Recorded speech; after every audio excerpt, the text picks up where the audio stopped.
Halo semua, kenalin nama saya Zahra Alin Rosidin. Saya dari Cross Ranger PMR Madya SMP Negeri 1 Sumbang.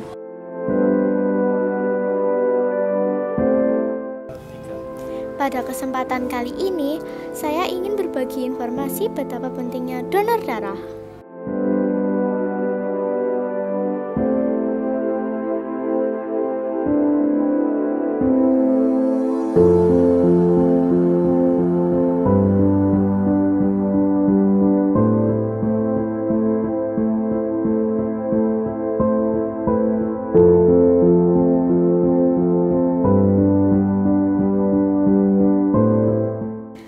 Apa bedanya donor darah dan transfusi darah? Donor darah adalah proses menyumbangkan darah untuk tujuan transfusi darah. Sedangkan transfusi darah adalah proses pemindahan darah dari seseorang yang sehat dan memenuhi persyaratan ke orang yang membutuhkan. Apa itu donor darah? Donor darah adalah proses pengambilan darah secara sukarela atau pengganti untuk disimpan di bank darah, stok darah, dan kemudian digunakan untuk transfusi darah.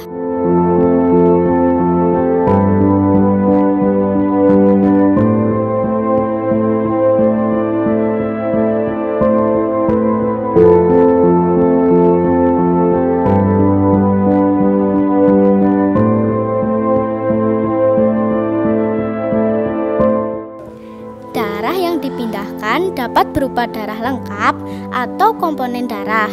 Darah lengkap adalah darah yang mengandung seluruh komponen darah. Sedangkan komponen darah terdiri dari plasma darah, sel darah merah, sel darah putih, dan keping-keping darah. Golongan darah terdiri dari A, B, AB, dan O.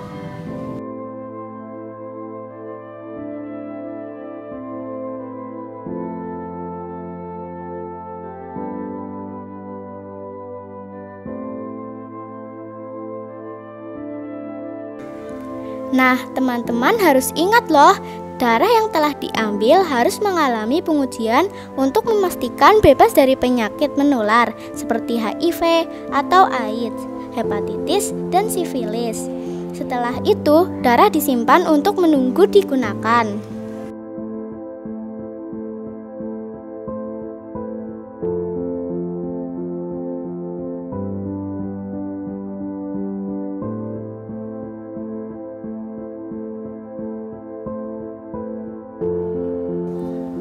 Jika seseorang mengalami kecelakaan atau sakit yang menyebabkan kekurangan darah, jiwanya bisa terancam dan perlu transfusi darah.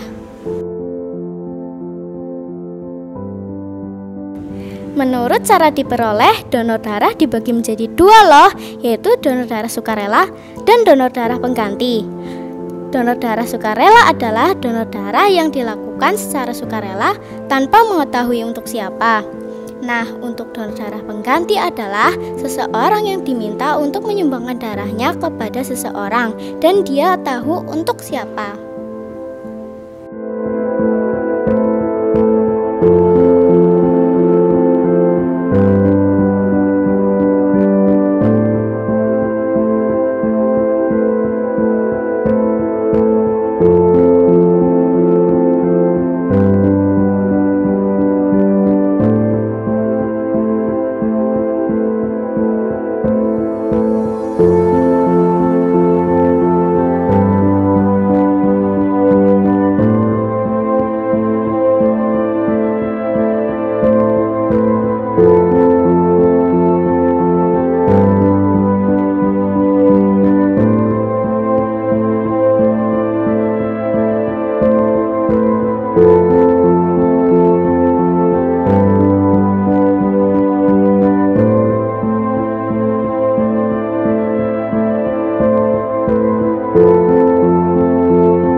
Ada beberapa kondisi di mana donor darah diperlukan.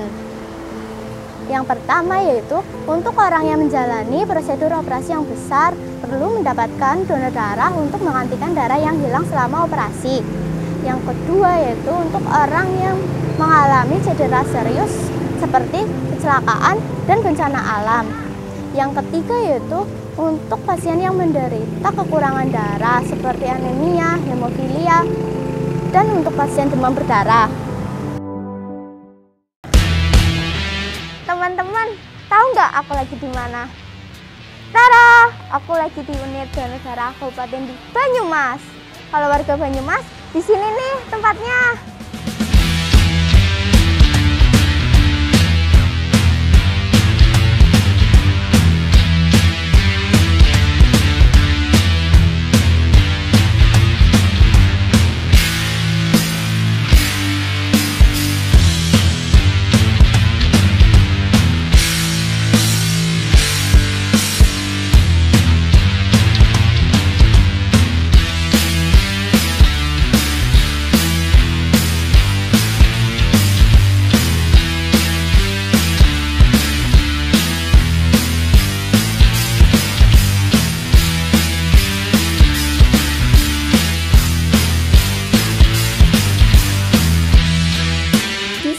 Dengan petugas PMI Kabupaten Banyumas. Bu, siapa namanya? Nama saya Sari. Ya. Apa saja syarat yang harus diperlukan sebagai calon pendonor darah? Oke, iya. Kalau teman-teman kepengen donor darah, syarat utamanya itu 17 tahun usianya ya minimal. Kemudian berat badannya minimal 45 kilo. Kemudian syarat yang lain nanti akan diperiksa tensi dan HB-nya. Untuk HB minimal 12,5 dan maksimal 17. Kemudian untuk tensinya minimal untuk perdana itu 110/70, kemudian maksimal 160/100. Untuk syarat yang lain, hari pendonoran teman-teman harus sehat.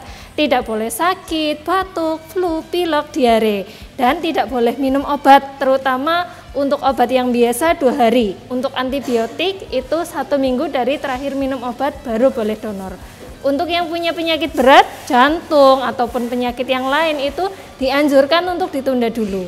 Seperti itu. Untuk yang perempuan, kalau lagi menstruasi tetap boleh donor loh, tapi minimal hari kelima. Dan nanti akan diperiksa untuk HB-nya minimal 13,5. Syarat yang lain tidak boleh opnam, terutama untuk yang tipes itu 6 bulan ataupun habis imunisasi meningitis itu minimal 6 bulan baru boleh donor. Tapi kalau yang operasi dengan bius total baru boleh donor 1 tahun. Jadi teman-teman pastikan diri harus sehat dulu, baru nanti boleh donor darah. Setelah itu nanti akan diperiksa, kalau kesehatannya memenuhi syarat oleh dokter, nanti diperiksa HB-nya, baru memenuhi syarat, baru diizinkan untuk pengambilan darah. Kayak gitu Mbak. Terima kasih Bu. Sama-sama.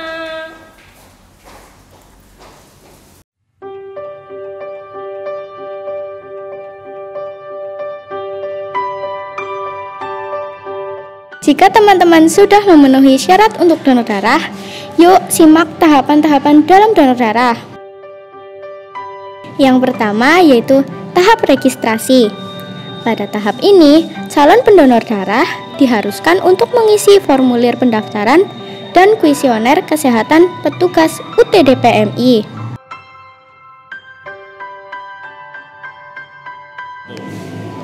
Yang kedua adalah tahap pemeriksaan pendahuluan, yaitu pengukuran berat badan, pemeriksaan kadar hemoglobin darah, pemeriksaan golongan darah bagi pendonor pemula.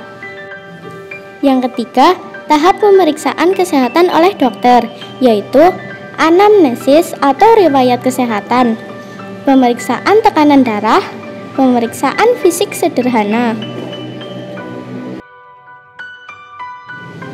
Yang keempat, tahap pengambilan darah donor, yaitu calon pendonor darah diharuskan untuk mencuci lengan donor, pengambilan darah, dan pengambilan sampel darah. Pada umumnya, donor darah akan mengambil sekitar 500 ml darah kita. Itu adalah jumlah dari kurang lebih 8% dari total keseluruhan darah yang ada di tubuh.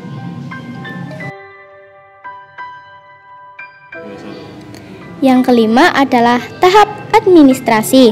Pendonor harus mengambil kartu donor dan vitamin.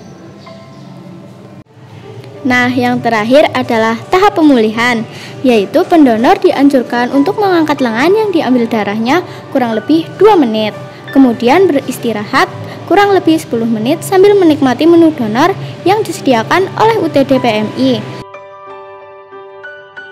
Ada beberapa manfaat jika kalian melakukan donor darah, yaitu menjaga kesehatan jantung, memproduksi sel darah baru, membakar kalori, dan mendeteksi penyakit. Nah, donor darah itu biasanya rutin dilakukan di unit donor darah PMI Pusat maupun unit donor darah di daerah kalian masing-masing ya. Nah, kalau kalian warga Banyumas, di sini nih tempatnya.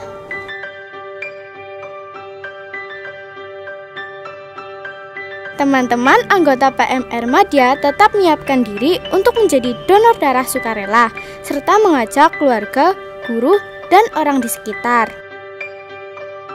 Tetapi tetap menanamkan cita-cita untuk menjadi donor darah sukarela jika sudah berumur 18 tahun.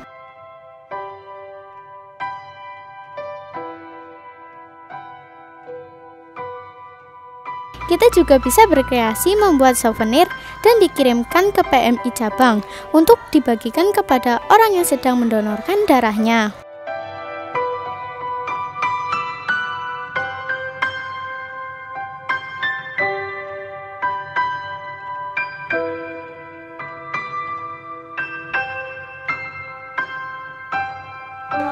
Nah, menarik sekali kan? Bagaimana? Apakah kamu tertarik ingin melakukan donor darah? Dengan status darah kita akan membuat hidup mereka cerah. Salam sehat dari saya, Zahra Ali Rosidin. Ayo donor darah. Wassalamualaikum warahmatullahi wabarakatuh.